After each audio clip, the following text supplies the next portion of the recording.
The distant whistle of a locomotive cut through the crisp autumn air as Willa Lowery clutched her threadbare carpetbag, watching the Nebraska plains roll past the train window.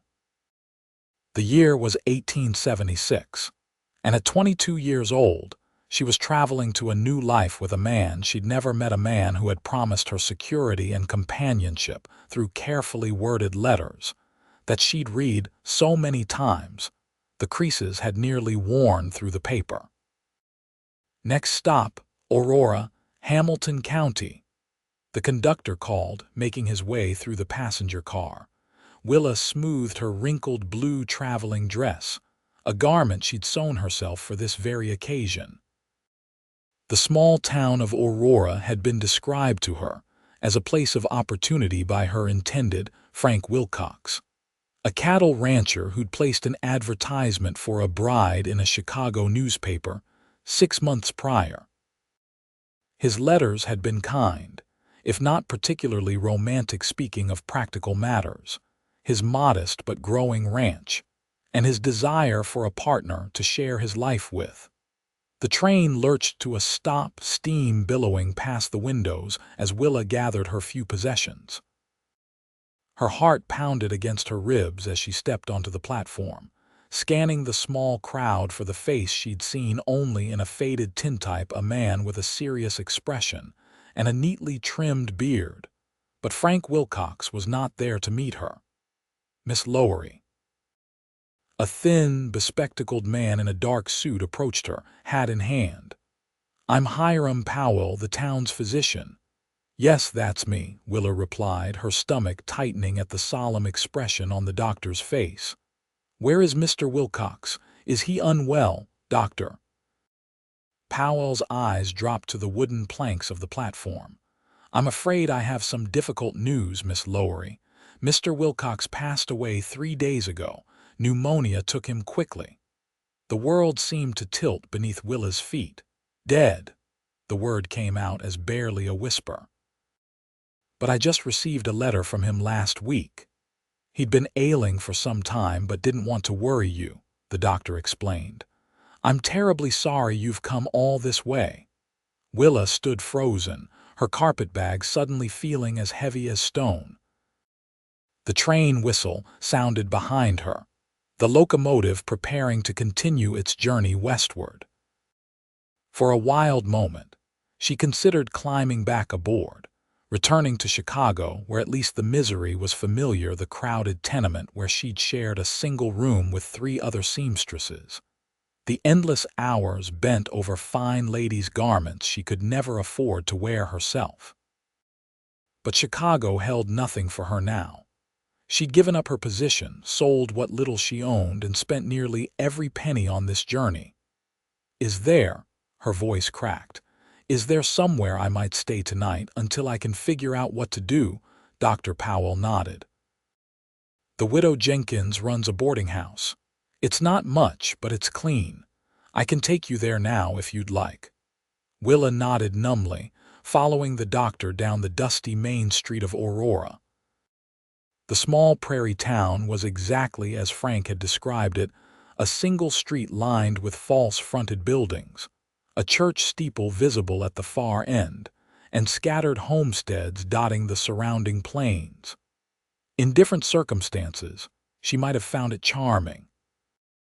The boarding house was a 2-story clapboard structure with peeling white paint.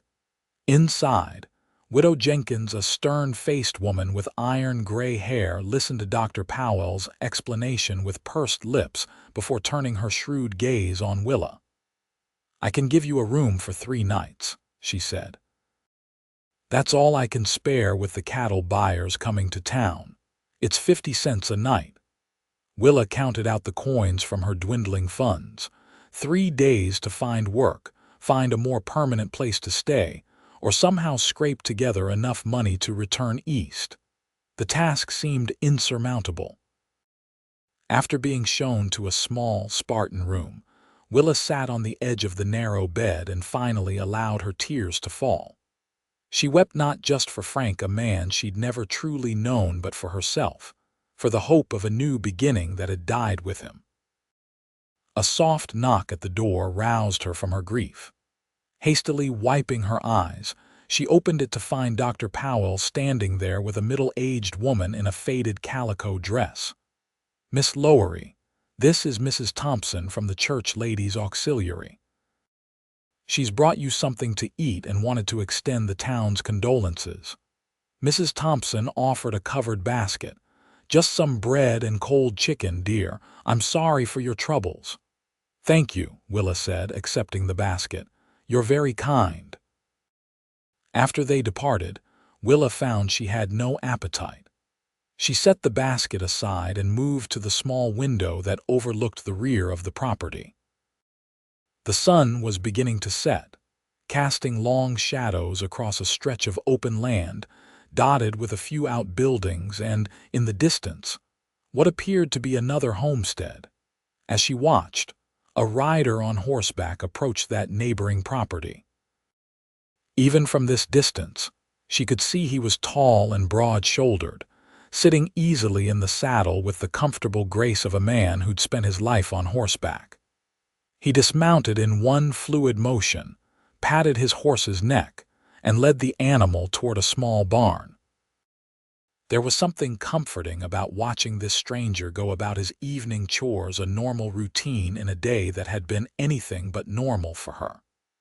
Willa stayed at the window until darkness fell, her mind spinning with worries about what tomorrow would bring. Morning arrived with no solutions. After a simple breakfast in the boarding house dining room, Willa decided to visit Frank's property.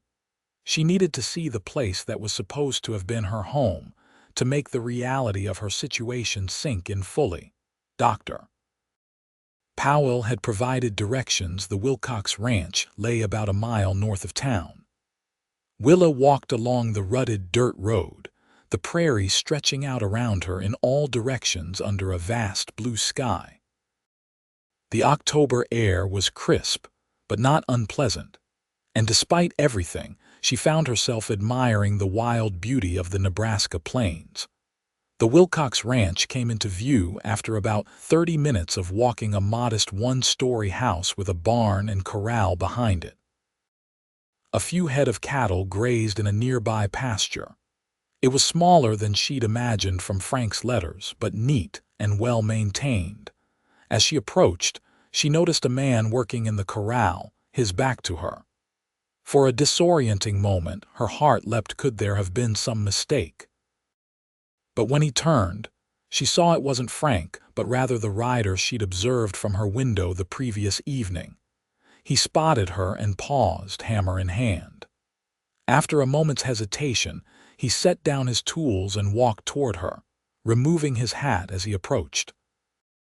He was younger than she'd expected, perhaps 30, with sun-bronzed skin and dark hair that curled slightly where it met his collar. His eyes were a startling blue against his tanned face. "Madam," he greeted her, a question in his eyes. "I'm Willa Lowery," she said. I was supposed to marry Frank Wilcox." Recognition dawned in his eyes, followed quickly by sympathy. "Miss Lowery, I heard you were arriving." He extended his hand. "I'm Benjamin Everett. My place is just over the ridge there. I've been looking after Frank's stock since he took ill." Willa shook his hand, noting the calluses on his palm. "Dr. Powell told me what happened. I wanted to see the place." Benjamin nodded. "I understand. Would you like to look around? I have a key to the house." She hesitated only briefly before nodding. Benjamin led her to the small ranch house, unlocking the door and stepping back to allow her to enter first. Inside, the house was simple but comfortable, a main room with a stone fireplace, a small kitchen, and 2 doors which she presumed led to bedrooms. "Frank was proud of this place," Benjamin said quietly. "Built most of it himself, with some help from neighbors." Willa ran her fingers along the edge of a wooden table in the center of the room. A half-empty coffee cup still sat there, as if its owner had just stepped out momentarily. The reality of Frank's absence and her own precarious situation hit her anew. "What will happen to it now?" she asked. His brother in Omaha will likely sell it, Benjamin replied. He's the only family Frank had, far as I know. Willa nodded, fighting back tears. It wasn't just the loss of a potential husband that overwhelmed her, but the loss of everything this place represented: stability, a home of her own, a future. Benjamin shifted uncomfortably. Miss Lowery, I don't mean to pry, but do you have plans? Somewhere to go? I have a room at the boarding house for 2 more nights, she replied, striving for a pragmatism she didn't feel. I'll need to find work. I'm a skilled seamstress. Aurora's a small town, he said gently. There might not be much call for such work here. Willa's shoulders slumped slightly. I have to try. I can't afford to go back east. Benjamin was quiet for a moment, studying her with those intense blue eyes. Miss Lowery, he finally said, I know this must all be overwhelming, but I want you to know you're not alone here. The folks in Aurora look after their own. The simple kindness in his voice nearly undid her composure. Thank you, Mr. Everett. That means a great deal. They left the house together, Benjamin locking the door behind them. As they walked back toward the corral, he cleared his throat. I was about to break for lunch. You're welcome to join me. It's nothing fancy, just some bread and cold beef, but it's filling. Willa hesitated, acutely aware of propriety. Being alone with a strange man, even in these circumstances, wasn't entirely proper. But Benjamin's manner was respectful, and the thought of returning to town with no plan was unbearable. Thank you, she said. That would be nice. They sat in the shade of an old oak tree, the only substantial tree near the house, eating a simple meal. Benjamin kept the conversation light, telling her about Aurora and the surrounding area, careful not to press her about her own circumstances. The town's growing, he explained. The railroads made a big difference. We're hoping to get a proper hotel soon, not just the boarding house. How long have you lived here? Willa asked. Almost 5 years now. Came out from Pennsylvania after the war with my brother William. He's moved on to California, but I stayed. He glanced at the landscape around them.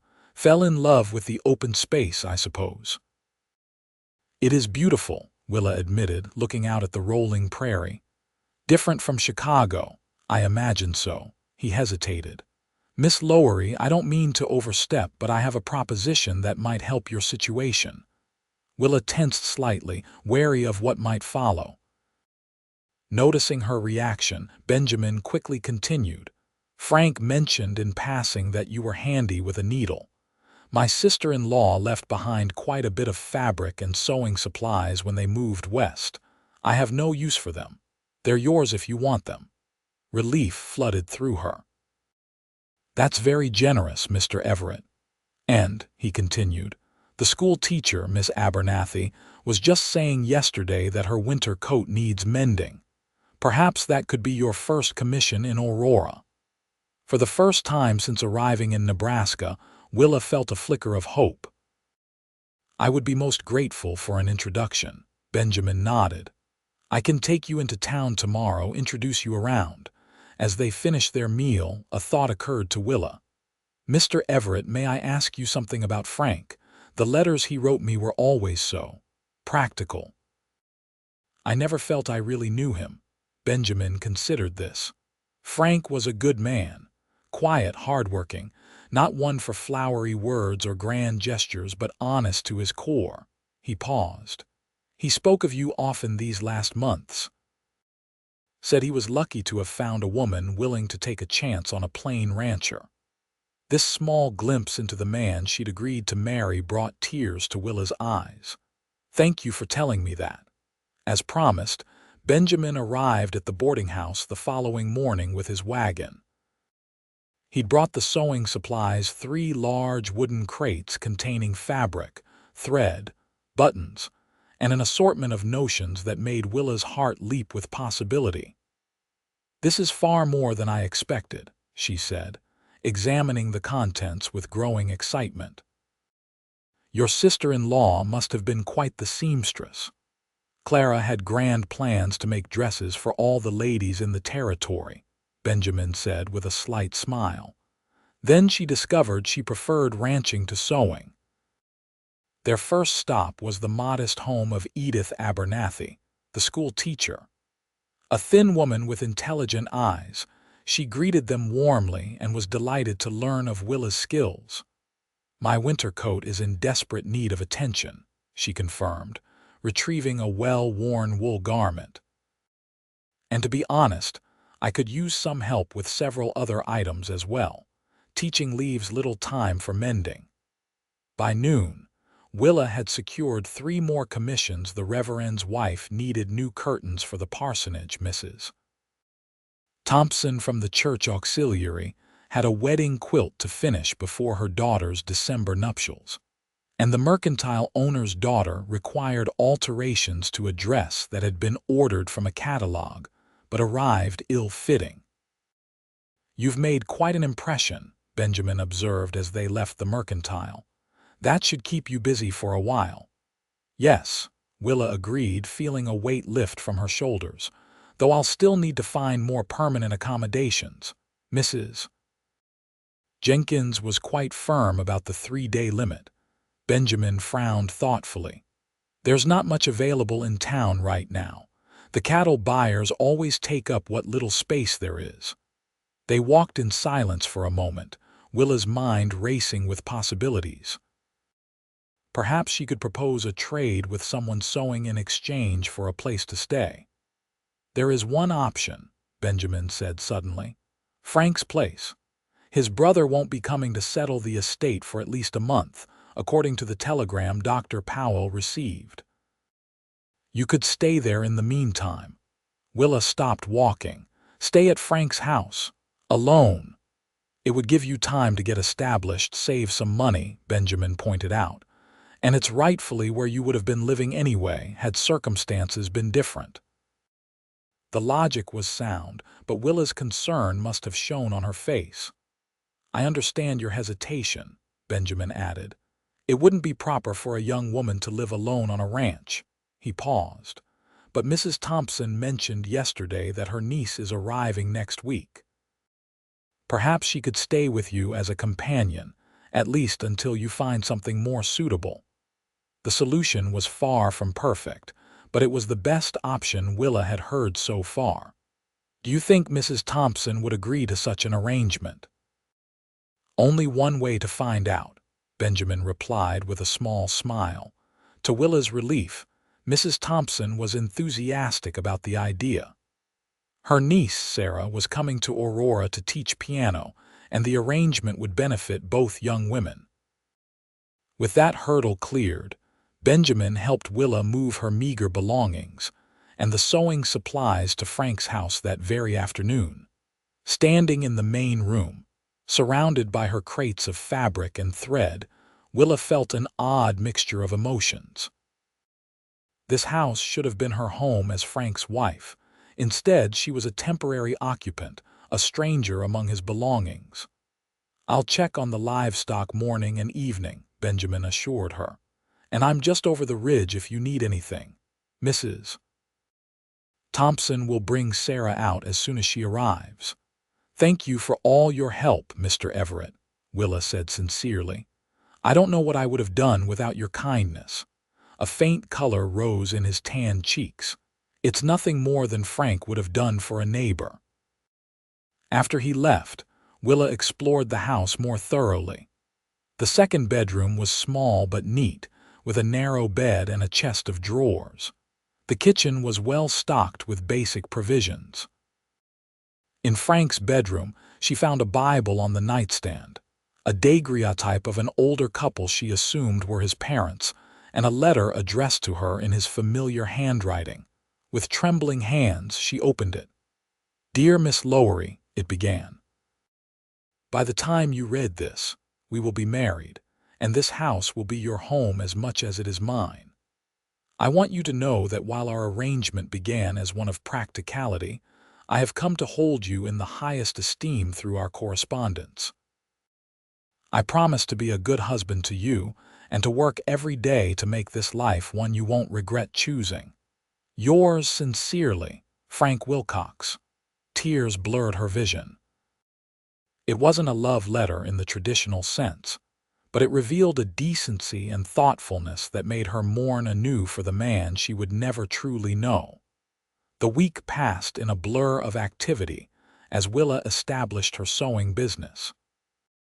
She transformed Frank's small dining table into a work area, neatly arranging her supplies and completing Miss Abernathy's coat repairs with such skill that the teacher immediately recommended her to several other townspeople.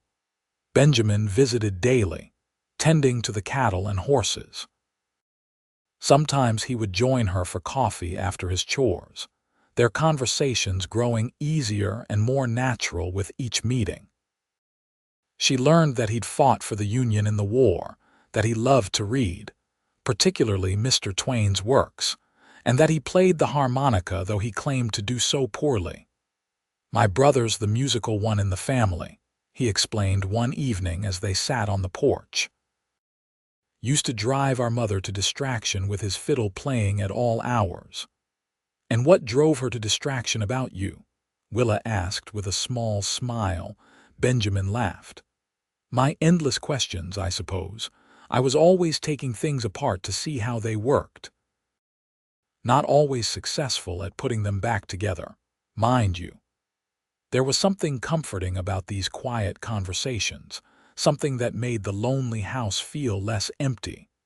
Benjamin never stayed long, propriety wouldn't allow it, but Willa found herself looking forward to his visits. Sarah Thompson arrived the following Tuesday, a cheerful girl of 19 with auburn hair and freckles scattered across her nose. She moved into the second bedroom, bringing with her a small trunk of possessions and endless stories about her journey from St. Louis. "Aunt Harriet says you're a seamstress from Chicago," Sarah said as they prepared dinner that first evening. "How exciting!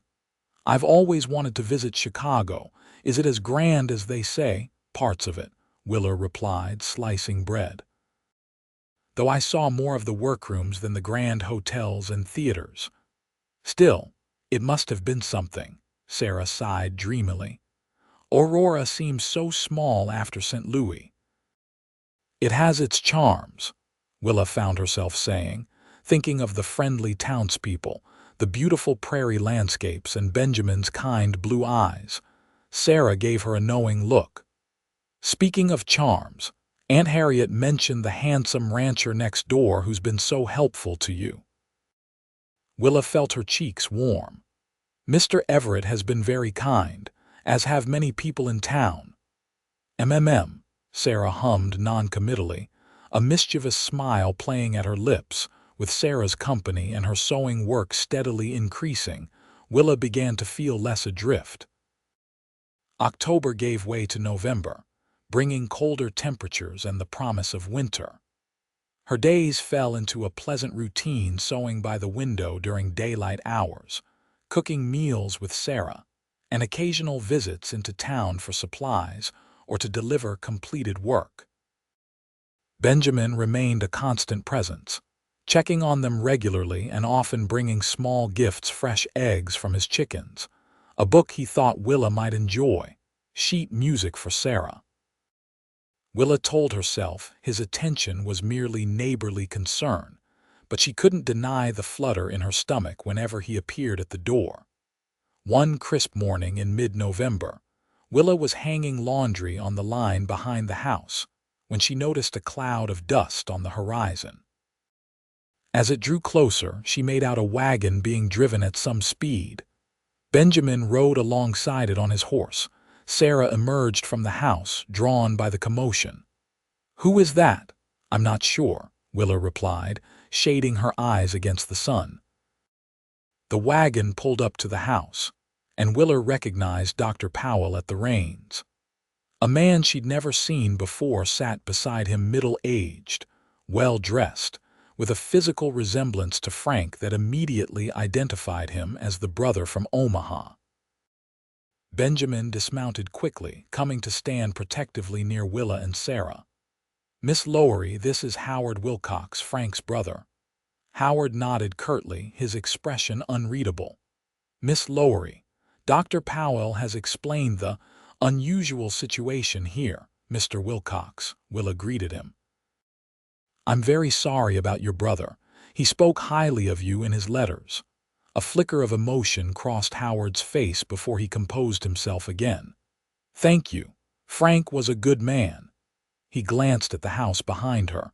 "I've come to settle his affairs and prepare the property for sale." Willa's heart sank. "I understand. Of course, Sarah and I will make arrangements to leave immediately." "There's no need for that," Dr. Powell interjected. "I've explained to Mr. Wilcox that you've become an important part of our community, Miss Lowery. The ladies in town would be most upset to lose their new seamstress." Howard cleared his throat. "Indeed. The doctor suggests you might continue to use the house until it sells. It could be weeks or even months before a buyer is found." Relief washed over Willa. "That's very generous, Mr. Wilcox. I would be happy to maintain the property in the meantime." "And I'll continue looking after the livestock," Benjamin added. "Though we should discuss what you want to do with them, Howard. The cattle could fetch a good price if we wait until spring." The men moved toward the barn to discuss business matters, while Willa and Sarah returned to the house to prepare refreshments. As she set water to boil for coffee, Willa tried to suppress the anxiety that had resurfaced. Even with this reprieve, her situation remained precarious. Eventually, the house would sell, and she would need to find another place to live. "You could always marry Mr. Everett," Sarah suggested with characteristic directness, arranging cookies on a plate. "He clearly admires you." Willa nearly dropped the coffee pot.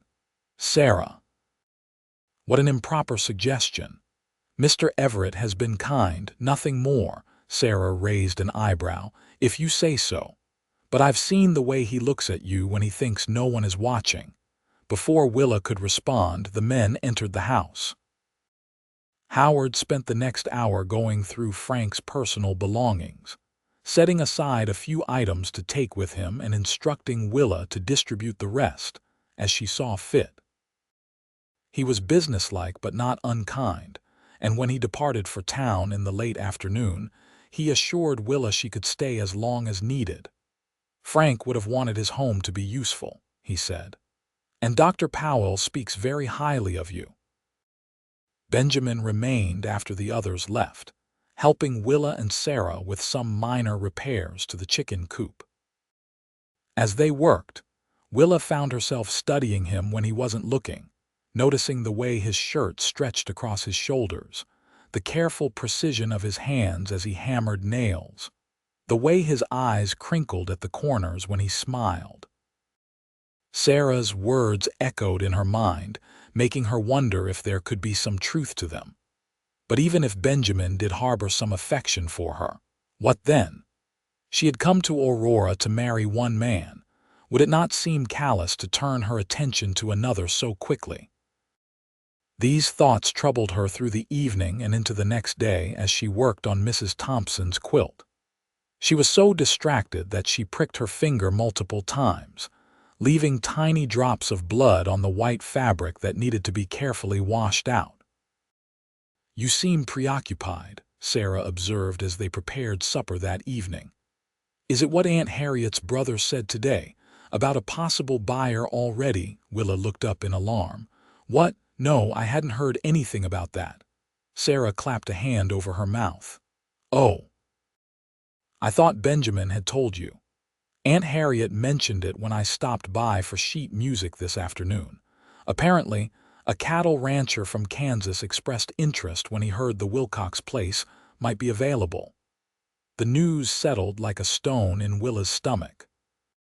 She had known this was coming, of course, but hearing that it might happen sooner rather than later made the reality more pressing. "Did she say when this rancher might come to look at the property?" Sarah shook her head. "No, just that Howard had received an inquiry." "I'm sorry, Willa. I thought you knew."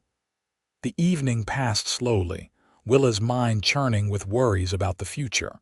She had saved some money from her sewing work, but not nearly enough to secure another place to live. Perhaps Mrs. Thompson would take her in temporarily, or she could inquire about rooms above the Mercantile. The next morning dawned cold and clear. Willa rose early, unable to sleep with her anxieties. She was stoking the fire when a knock came at the door. Benjamin stood on the porch, his breath visible in the cold air. "Good morning," he greeted her. "I hope I'm not calling too early." "Not at all," Willa replied, stepping back to allow him entry. "I was just building up the fire. Would you like some coffee, please?" He removed his hat, following her to the kitchen. As Willa prepared the coffee pot, she asked casually, "Have you heard anything more about the potential buyer from Kansas?" Benjamin's expression shifted. "I see Sarah mentioned that. It's just an inquiry at this point, nothing certain." "Still, I should start making other arrangements," Willa said, keeping her voice steady. "Perhaps Mrs. Thompson knows of someone in town who needs a boarder." Benjamin was quiet for a moment, watching as she poured the coffee. "Willa," he finally said, the use of her first name surprising her, "I've been meaning to speak with you about something." Her heart began to beat faster.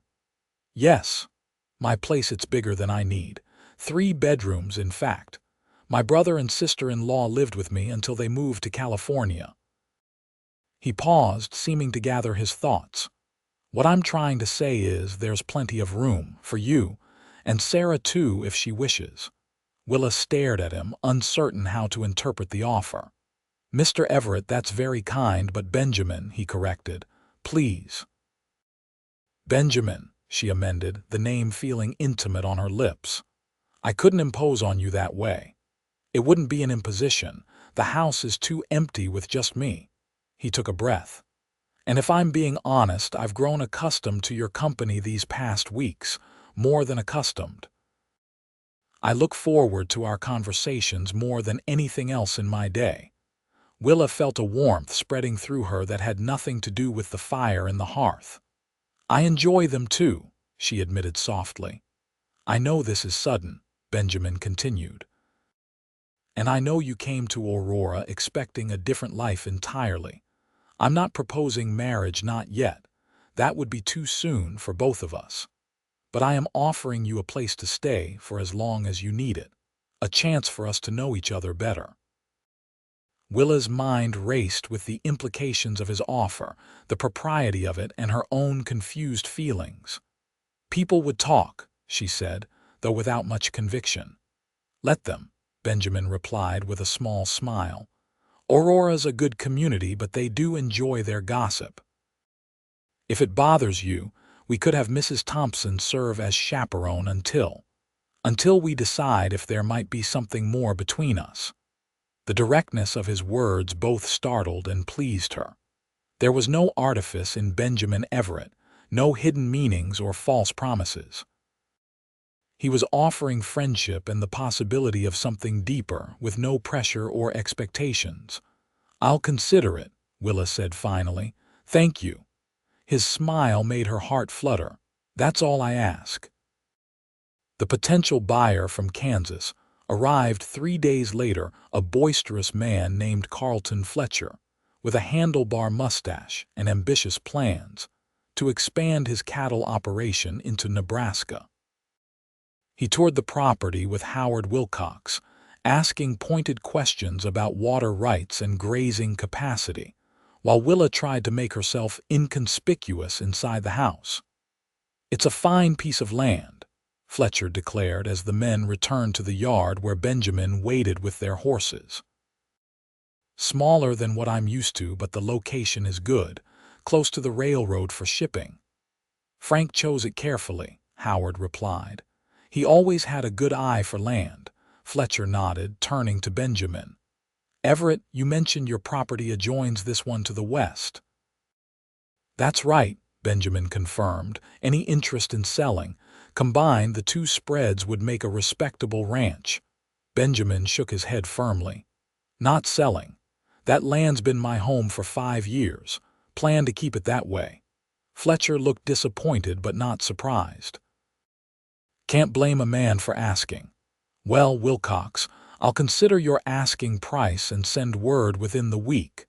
After the men departed, Benjamin found Willa in the kitchen, her face pale with worry.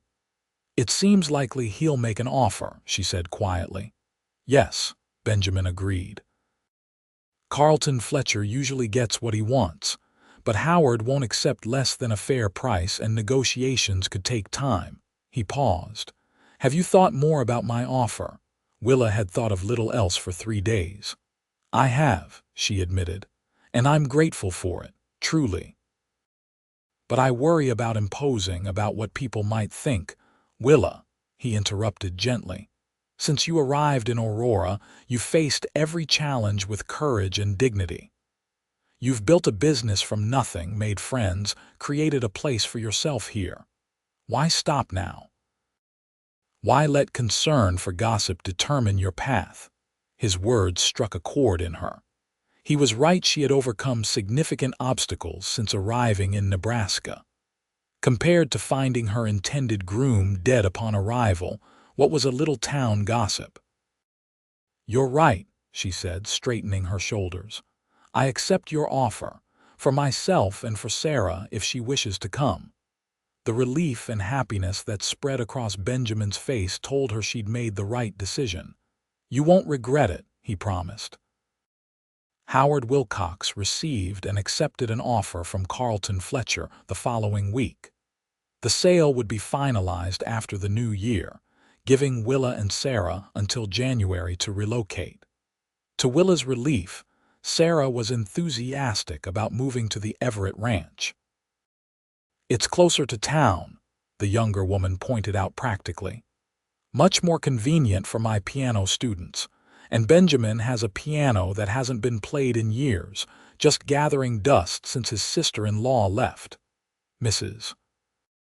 Thompson, acting as unofficial chaperone and guardian of propriety, approved of the arrangement after inspecting Benjamin's house and confirming that the women's bedrooms would be in a separate wing from his own. It's a sensible solution, she declared. And temporary arrangements often have a way of clarifying permanent feelings. The move took place 2 weeks before Christmas. Benjamin's house was indeed larger than Frank's, a sprawling one-story structure with a wide porch wrapping around 3 sides. The main room featured a large stone fireplace, comfortable furniture, and bookshelves filled with well-read volumes. The kitchen was spacious, with a cast-iron stove and ample storage. Benjamin had cleared out the largest bedroom for Willa, freshly whitewashing the walls and installing a new curtain rod for the privacy curtains she'd sewn. Sarah took the smaller room adjacent to it, delighted to discover it had a view of the sunrise. The piano, a modest upright that had traveled by wagon from Pennsylvania, stood in one corner of the main room. Clara insisted we bring it, Benjamin explained as Sarah ran her fingers reverently over the keys. Said a home needed music, but none of us could play worth a damn except her. It's lovely, Sarah declared. A bit out of tune, but that's easily remedied. The first evening in their new home, Benjamin built a roaring fire and cooked a celebratory dinner of beef stew and fresh bread. The atmosphere was relaxed and comfortable, with Sarah playing simple tunes on the newly tuned piano while Willa and Benjamin washed the dishes together. It's nice having life in the house again, Benjamin commented as they worked side by side. It was too quiet after William and Clara left. Why did they go to California? Willa asked, drying a plate with careful attention. Gold fever partly, Benjamin replied with a small smile. But mostly it was Clara's lungs. Doctor thought the climate would be better for her there. Do you miss them?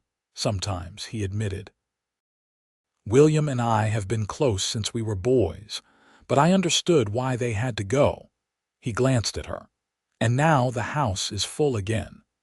The weeks leading up to Christmas passed in a pleasant blur as they settled into a comfortable routine. Willa converted one of the unused bedrooms into a sewing room, setting up her work area by the window that overlooked the prairie. Sarah gave piano lessons to the children from town 3 afternoons a week. Benjamin continued his ranch work, occasionally hiring a local boy named Thomas to help with the heavier tasks. In the evenings, they would gather in the main room, Willa with her sewing, Sarah practicing new pieces on the piano, and Benjamin either reading or working on small woodcarving projects. Sometimes he would play his harmonica, which, despite his self-deprecation, produced quite pleasant melodies. Willa found herself watching him often during these quiet evenings, noting the concentration in his blue eyes as he whittled a piece of wood into the shape of a bird or horse, the way his strong hands moved with surprising delicacy. The rare but wonderful sound of his deep laugh when Sarah told an amusing story about her piano students. She was falling in love with him, she realized one evening as they sat by the fire while a December snowstorm raged outside. The knowledge didn't come as a shock or surprise, but rather as a quiet certainty, as natural as the changing seasons. 2 days before Christmas, Benjamin asked Willa to accompany him into town for some last-minute purchases. The morning was cold but clear, the prairie a dazzling expanse of white under the winter sun. They traveled in Benjamin's sleigh, wrapped in woolen blankets against the chill. "I need to pick up a package at the mercantile," he explained as they made their way along the snow-covered road. "And I thought you might enjoy getting away from the house for a few hours." Willa, who had been immersed in sewing Christmas gifts for the past week, readily agreed. It will be nice to see the town decorated for the holiday. Aurora had indeed transformed itself for Christmas. Pine garlands hung from the storefronts, red ribbons adorned the lamp posts, and the church at the end of the street displayed a beautiful nativity scene crafted by the carpenter, Mr. Daniels. They visited the mercantile first, where Benjamin collected a mysterious package that he carefully stowed in the sleigh before Willa could glimpse its contents. Next, they stopped at the bakery for hot cocoa and fresh gingerbread, which they enjoyed at a small table by the window. "I used to love Christmas as a boy," Benjamin said, watching the townspeople hurry past on their own holiday errands. "My mother would spend weeks baking and decorating. William and I would cut a fresh pine tree from the woods behind our house in Pennsylvania." "It sounds wonderful," Willa replied. "In the tenement where I lived in Chicago, we had little space for decorations. But one year, my roommate Mary saved enough to buy a small potted pine. We adorned it with scraps of ribbon from the sewing room." Benjamin's eyes were warm as he looked at her. "This Christmas will be better," he promised. Their final stop was Dr. Powell's office, where Benjamin needed to collect a liniment for one of his horses. As they approached the building, they noticed a small crowd gathered outside the doctor's home next door, including Mrs. Thompson and Reverend Gardner. "What's happening?" Willa asked as they drew closer. Mrs. Thompson turned, her face lighting up at the sight of them. "Oh, Benjamin, Willa, you're just in time. The poor dears arrived on the morning train." "Who did?" Benjamin inquired. "The Sullivan family," Reverend Gardner explained. "James Sullivan, his wife Mary, and their 3 children. They were bound for Oregon but ran out of funds.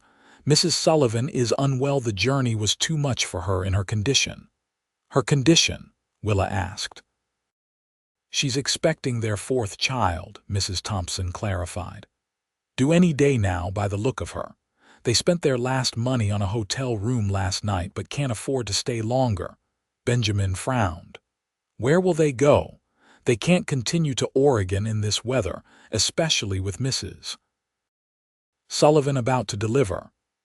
"That's what we're discussing," the Reverend said. "The church has some funds to help travelers in need, but it's not enough for an extended stay at the hotel." Willa and Benjamin exchanged a glance, a wordless communication passing between them. "We have room," Willa said, "at the ranch. They could stay with us until Mrs. Sullivan is recovered and they've saved enough to continue their journey." Benjamin nodded in agreement. "The old bunkhouse is insulated. With a few repairs, it would make a comfortable cabin for them." Mrs. Thompson clasped her hands together. "Oh, that would be a true Christmas blessing. Let me speak with James right away." The Sullivan family accepted the offer with tearful gratitude. James was a carpenter by trade, thin and worn from travel but with determined eyes. Mary was pale and exhausted, her advanced pregnancy making movement difficult.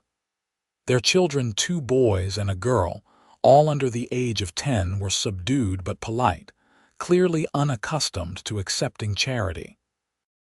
"We can pay you once I find work," James insisted as they prepared to transport the family to the ranch. "I won't take handouts. We'll work something out," Benjamin assured him. "I've been meaning to build a new barn come spring.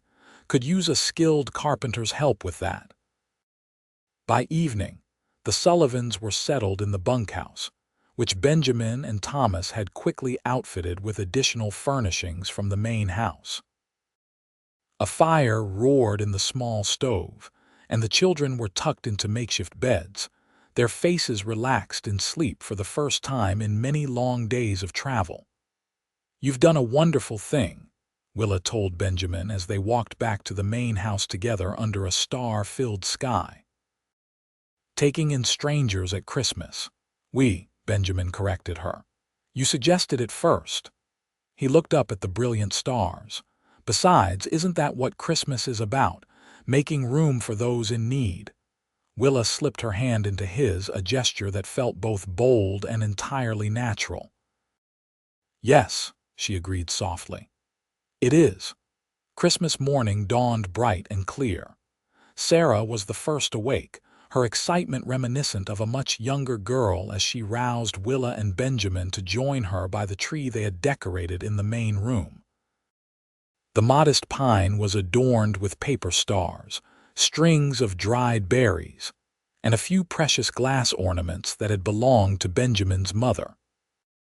They exchanged simple gifts: a hand-knitted scarf from Sarah to Willa, a set of embroidered handkerchiefs from Willa to Sarah, a beautiful leather-bound journal from Benjamin to Willa, and a carved wooden music box from Willa to Benjamin that played a simple tune when wound.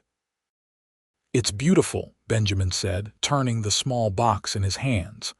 "Did you make this?"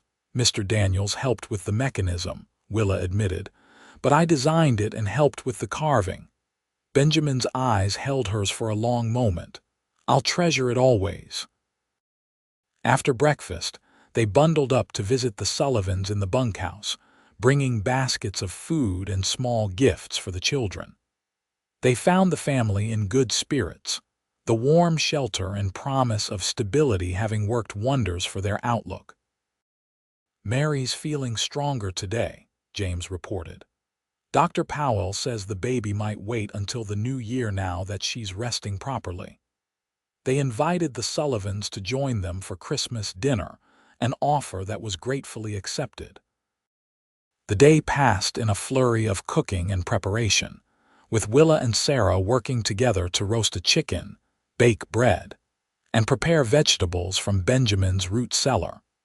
The meal was a joyous occasion, the long table in the main room filled with food and conversation. The Sullivan children, initially shy, soon warmed to Sarah's playful nature, especially when she offered to teach them simple tunes on the piano after dinner. As the afternoon waned, James helped Benjamin check on the livestock, while Mary rested on the sofa. Willa sat beside her, their conversation turning to motherhood and family. "How long have you and Mr. Everett been married?" Mary asked. The question caught Willa off guard. "Oh, we're not," she began, then paused, unsure how to explain their unusual arrangement. Mary's eyes widened in embarrassment. "I'm so sorry. I assumed the way you work together, the way he looks at you, I just thought." "It's all right," Willa assured her. "Benjamin has been kind enough to offer Sarah and me a place to stay. It's complicated." Mary nodded, though confusion still lingered in her eyes. "Well, married or not, it's clear he cares for you deeply. A woman notices these things." The observation stayed with Willa through the evening and into the next day. She found herself watching Benjamin more carefully, noting the way his eyes followed her around a room, how he always seemed aware of where she was, the gentleness in his voice when he spoke to her. 2 days after Christmas, Mary Sullivan went into labor. Benjamin rode into town to fetch Dr. Powell, while Willa and Sarah prepared the bunkhouse and kept the Sullivan children occupied in the main house. The labor lasted through the night and into the following morning. James paced anxiously between the bunkhouse and the main house, torn between being with his wife and comforting his frightened children. Dr. Powell emerged occasionally to report progress, his face growing more concerned as the hours passed. "The baby is in a difficult position," he told Benjamin privately, though Willa overheard from where she was preparing fresh towels. "If things don't progress soon, I may need to intervene." Benjamin's face paled. "Will they be all right? Mary is strong, despite her exhaustion from traveling. And I've delivered hundreds of babies in more difficult circumstances than this." The doctor clasped Benjamin's shoulder reassuringly. "Pray if you're so inclined, and keep plenty of hot water coming." Near dawn, the thin wail of a newborn finally pierced the early morning silence. Benjamin, who had dozed off in his chair by the fire, jerked awake. Willa, who had been keeping vigil at the window, turned with a relieved smile. "A girl," Dr. Powell announced when he came to the main house an hour later. "Small but healthy, and Mary is doing well, all things considered. She'll need rest and good food, but I foresee no complications." The Sullivan children were allowed to visit their mother and new sister later that morning. Watching the family gathered around the small bed, their faces alight with wonder at the tiny new arrival, Willa felt a pang of longing for something she had never known, a family of her own. As if sensing her thoughts, Benjamin came to stand beside her in the doorway of the bunkhouse. "They've decided on a name," he said quietly. "Hope, because that's what they found here in Aurora." Willa smiled, blinking back unexpected tears. "It's perfect."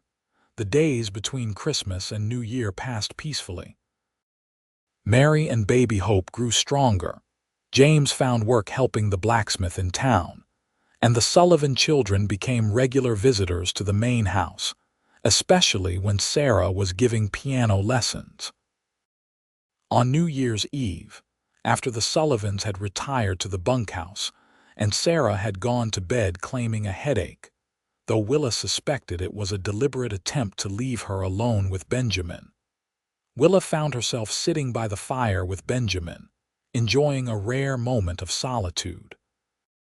"I've been thinking," Benjamin said after they had sat in comfortable silence for some time, "about the future." Willa's heart quickened. "Oh, James Sullivan is a good man, a hard worker. I've offered him a permanent position here at the ranch. The bunkhouse could be expanded into a proper cabin for his family." "That's wonderful," Willa said sincerely. "They deserve a fresh start."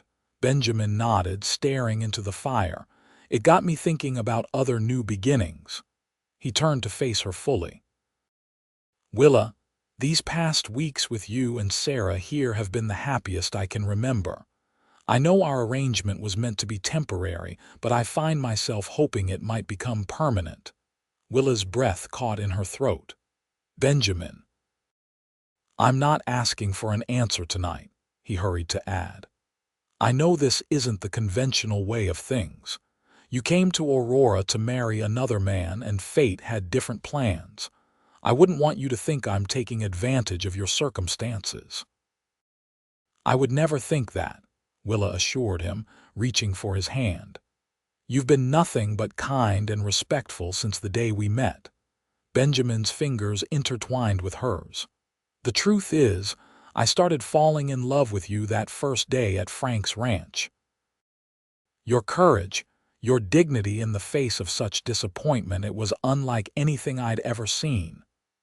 The confession, spoken so plainly, made Willa's eyes fill with tears. "I've fallen in love with you too," she admitted, the words feeling both momentous and entirely natural. "I wasn't looking for it, wasn't expecting it, but here it is." The happiness that spread across Benjamin's face was like sunrise breaking over the prairie. "Then, Miss Willa Lowery," he said, his voice suddenly formal though his eyes danced with joy, "would you do me the great honor of becoming my wife?" "Yes," Willa replied without hesitation. "Yes, I will." Benjamin leaned forward and kissed her a gentle, tender kiss that held both passion and promise. When they parted, Willa felt as though her heart might burst from happiness. "I have something for you," Benjamin said, reaching into his pocket. "I bought it in town before Christmas, but wanted to wait for the right moment." He withdrew a small velvet pouch and emptied its contents into his palm, a delicate gold ring with a small pearl set in the center. "It was my mother's," he explained. "My father gave it to her when they became engaged. William has her wedding band for Clara, but she wanted me to have this." "It's beautiful," Willa whispered as he slid the ring onto her finger. It fit perfectly, as if made for her. "We could be married in the spring," Benjamin suggested, "when the wildflowers bloom on the prairie." Willa smiled, imagining a simple ceremony with their friends gathered around, the land they both loved serving as a backdrop to their vows. "That sounds perfect." The announcement of their engagement was met with delight but little surprise from their friends in Aurora. Anyone with eyes could see where this was heading, Mrs. Thompson declared when they shared the news on New Year's Day. "I've never seen two people better suited." Sarah was ecstatic, hugging Willa tightly. "Now I'll truly be like a sister to you," she said.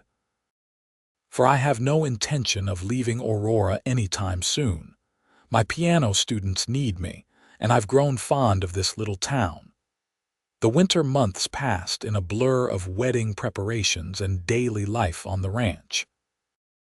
Benjamin and James worked together to expand the bunkhouse into a proper cabin, while Willa created her own wedding dress, a simple but elegant gown of ivory silk with delicate embroidery at the bodice and sleeves. Mary Sullivan recovered fully from childbirth and became a dear friend to Willa, often bringing baby Hope to the main house while she helped with household tasks. "It's the least I can do," she insisted when Willa protested that she was still recovering. "You and Benjamin saved our family. We might have perished on the trail if not for your kindness." As promised, Benjamin and Willa were married in early May, when the prairie was alive with wildflowers. The ceremony took place on a grassy knoll behind the ranch house, with Reverend Gardner officiating, and nearly the entire population of Aurora in attendance. Willa wore her handmade gown, her hair adorned with a crown of prairie flowers that Sarah and Mary had woven. Benjamin, looking impossibly handsome in a new black suit, watched her approach with such love in his eyes that Willa felt her heart might overflow with happiness. "I, Benjamin, take you, Willa, to be my lawfully wedded wife," he vowed, his voice steady and sure. "To have and to hold from this day forward, for better or worse, for richer or poorer, in sickness and in health, to love and to cherish, until death do us part." When Willa repeated the vows, her voice trembled slightly with emotion, but her heart was certain. This was not the marriage she had traveled to Nebraska expecting, but it was infinitely better than anything she could have imagined. The celebration afterward was joyous tables laden with food prepared by the women of Aurora, music provided by Sarah on the piano and several local fiddlers, dancing that continued long after the sun had set. Baby Hope, now 4 months old and thriving, was passed from arm to arm, admired and cooed over by everyone present. As the evening waned, Benjamin led Willa away from the festivities to a quiet spot where they could see the stars emerging in the darkening sky. "Happy, Mrs. Everett?" he asked, his arm around her waist. "Happier than I ever thought possible," Willa replied, leaning into his embrace. "When I arrived in Aurora and learned that Frank had died, I thought my future had died with him. I felt so alone."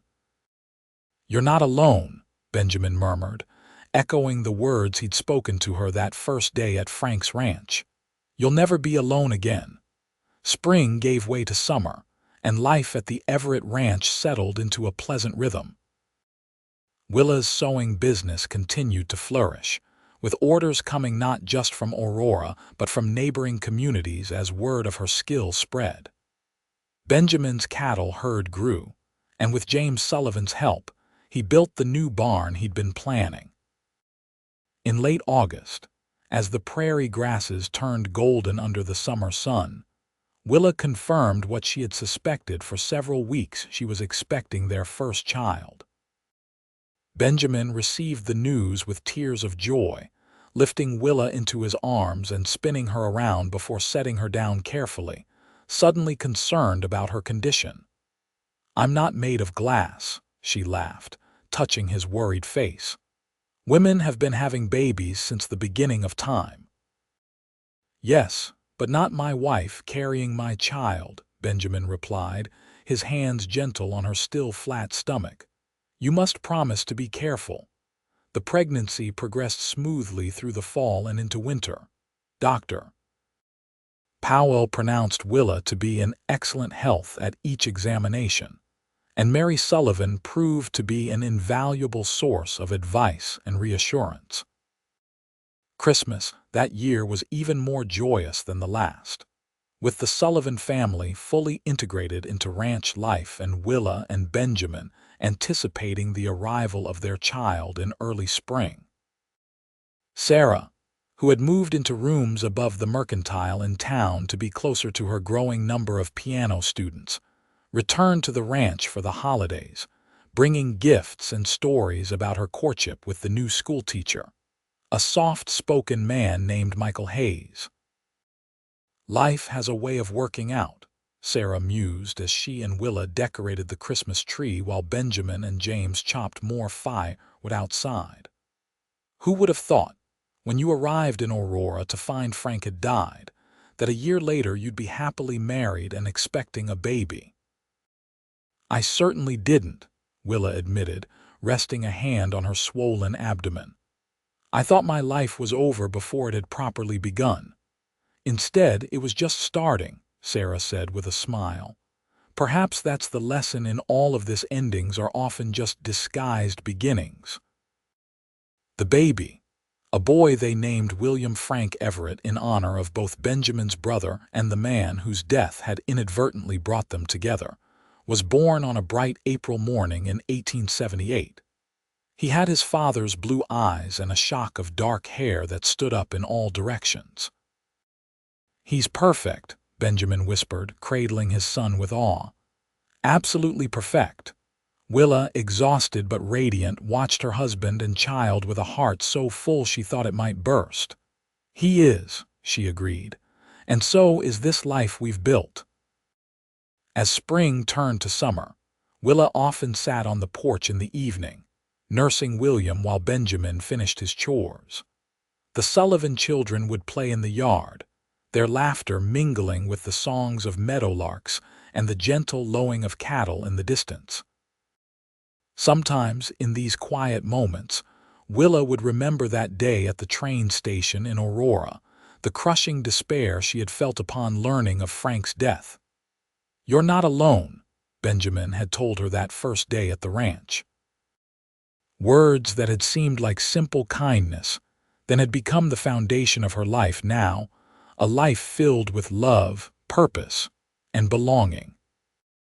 One particularly beautiful evening, as the setting sun painted the prairie in shades of gold and crimson, Benjamin joined her on the porch, lifting William from her arms to burp him against his broad shoulder. "What are you thinking about?" he asked, noticing her contemplative expression. "You looked 1,000 miles away." "I was thinking about fate," Willa replied, watching as their son nestled against his father's chest. "About how sometimes the worst days of our lives can lead us to the best ones." Benjamin smiled, understanding immediately. "You mean the day you arrived in Aurora?" "Yes," Willa nodded. "If Frank hadn't died, if you hadn't been there that day. If you hadn't had the courage to stay and make a new life," Benjamin added. "Everything would be different," Willa concluded, "and I wouldn't trade this life for any other." Benjamin leaned over, careful not to disturb the now sleeping William, and kissed her gently. "Neither would I, Mrs. Everett, neither would I." As darkness fell over the Nebraska prairie, bringing with it a tapestry of stars that stretched from horizon to horizon, Willa Everett counted her blessings: a loving husband, a healthy son, good friends, meaningful work, and a home filled with laughter and warmth. From the ashes of dashed hopes had risen a life more beautiful than she could have imagined. The young woman who had arrived in Aurora to find her groom dead and her future uncertain had found not just security but deep and abiding love with the cowboy next door who had promised she wasn't alone. And in that promise, kept faithfully through the years, Willa had discovered the greatest truth of all: that home isn't a place, but the people with whom you share your heart.